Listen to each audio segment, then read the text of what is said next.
Welkom terug, en vandag is ons by les 6. En het sê, ek is ontsteld omdat ek iets sien wat nie daar is nie.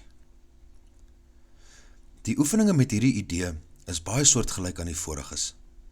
Weereens is dit nodig om beide die vorm van ontsteltenis, woede, vrees, bekommernis, depressie ensovoorts, en die vermeende bron baie spesifiek te noem by elke toepassing van die idee. Byvoorbeeld, ek is kwaad vir, vul in, omdat ek iets sien wat nie daar is nie. Ek is bekommerd oor, vul in, omdat ek iets sien wat nie daar is nie. Vandag se idee is nuttig om toe te pas op enige iets wat jou blyk te ontstel, en kan met vrug die hele dag vir hierdie doel aangewend word.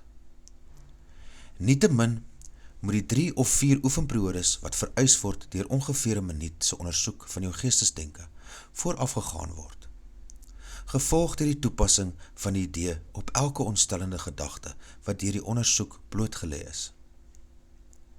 Weereens, as jy meer weerstand ondervind om die idee op sommige ontstellende gedagtes toe te pas as op ander, herinner jouself aan die 2 waarskuwings uit die vorige les.